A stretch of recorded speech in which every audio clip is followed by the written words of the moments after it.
ఎప్పుడెప్పుడు ఉపవాసం ఎలా చెయ్యాలి అన్నది ఉంది. ఆదివారం నాడు కానీ, పౌర్ణమి నాడు కానీ, అమావాస్య నాడు కానీ రాత్రి ఉపవాసం మాత్రమే చెయ్యాలి. పగటిపూట ఉపవాసం చేయకూడదు. ఆదివారం నాడు రాత్రి ఏమీ తినకూడదు. పౌర్ణమి నాడు రాత్రి ఏమీ తినకూడదు. అమావాస్య నాడు రాత్రి ఏమీ తినకూడదు. ఆ ఉపవాస నియమం అక్కడ వరకే. పగటిపూట మీరు భోజనం చేసినా పలహారం చేసినా శాస్త్రం అడ్డురాదు. సాధారణంగా శాస్త్రం ఏం చెప్తుందంటే 2 పర్యాయములు తీసుకోమని చెప్తుంది. 2 పర్యాయములు తీసుకోవచ్చు. కానీ ఇక రాత్రి వేళ తినకూడదు.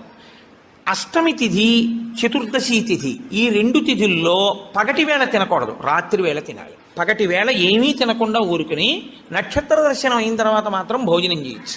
అది ఒక్క అష్టమి చతుర్దశి తిథులకు. కాబట్టి ఈ తిథులలో ఉపవాసాలకి, వారములలో ఆదివారం ఉపవాసాలకి, ఎందుకంటే వారాలు అన్ని యుగాల్లో లేవు, కలియుగంలోనే వారాలు.